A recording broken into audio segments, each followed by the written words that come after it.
Familiares, amigos y demás hierbas aromáticas, reciban mis cordiales saludos desde mi página de Facebook, Palomeando Ando, y de mi canal de YouTube del mismo nombre. Hoy vamos a hablar de un personaje verdaderamente que ha sido nefasto en la historia de Venezuela. No es nada más y nada menos que Rafael Ramírez. Este personaje, en los actuales momentos, cumple funciones como embajador de Venezuela ante la ONU. Y como bien sabemos, todo ese entorno de fascinerosos, de ampones, de ratas peludas, pelitancudas, huesudas y malolientes que lo rodeaban, han sido capturadas. Eso se inició primero con José Luis Parada, quien en ese momento era parte del directorio de PDVSA.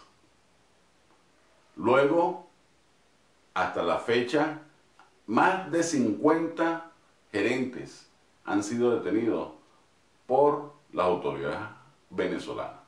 Y no vamos a decir de que eso precisamente es una lucha contra la corrupción en Venezuela. No, vale.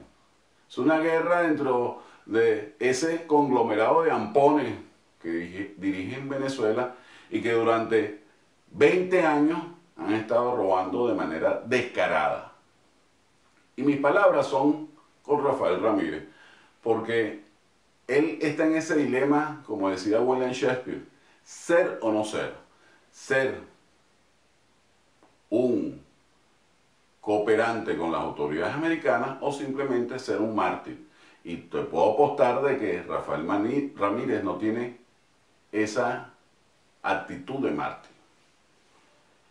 Rafael, yo te aconsejo que tú empieces a contar tu historia desde cuando te reunías con Adán Chávez allá en el centro de Mérida, en casa de un profesor universitario, hoy jubilado, con el grupo Ruptura. Por ahí debe empezar la historia. Desde ahí, bajo ese criterio de la teoría del Yuri, que no es más que estar latente y agazapado dentro de las organizaciones gubernamentales y lograr altas posiciones, tú te fuiste colando dentro de PDVSA hasta que llegó tu momento. ¿Y cuál fue ese momento?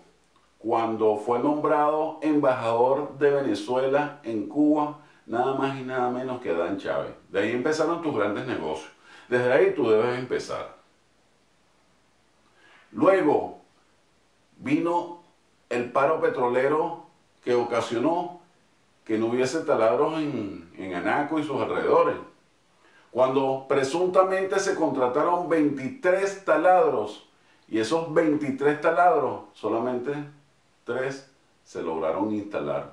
Los otros 20 fueron pagados y fueron cobrados por esas empresas, entre comillas, fantasmas, que tú y tu séquito logró organizar. Tenés que hablar también, Rafael, de cómo se contrató el barco Neptune Marine con un sobreprecio de aproximadamente $600.000 diarios, que ocasionó que el proyecto Costa Afuera fuera totalmente un fracaso, porque era un barco de segunda. Era un barco que no tenía ni la capacidad de realizar operaciones, que venía de trabajar en Vietnam y que tristemente en Venezuela no dio pie con bola.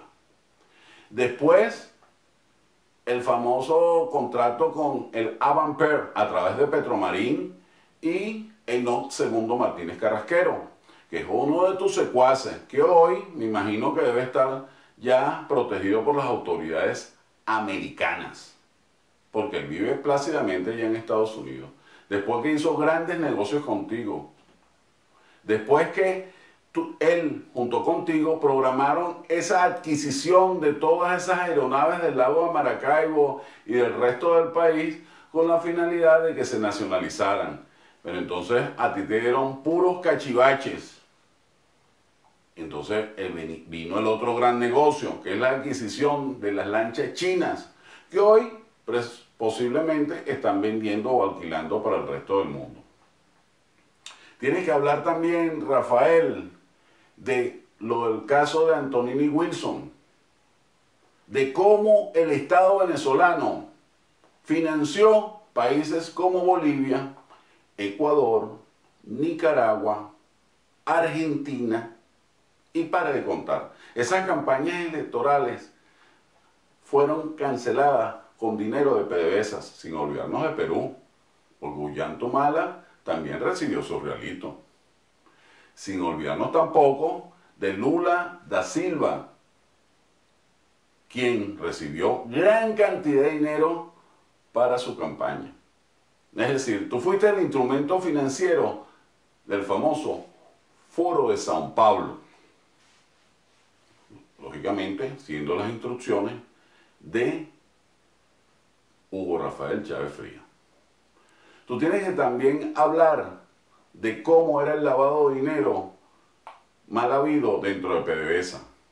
Cómo se empalmaron ustedes para utilizar la ruta del narcotráfico, enviando dinero al lejano oriente, específicamente Singapur, y luego trasladándolos a Europa, de Europa trasladándolos al territorio americano.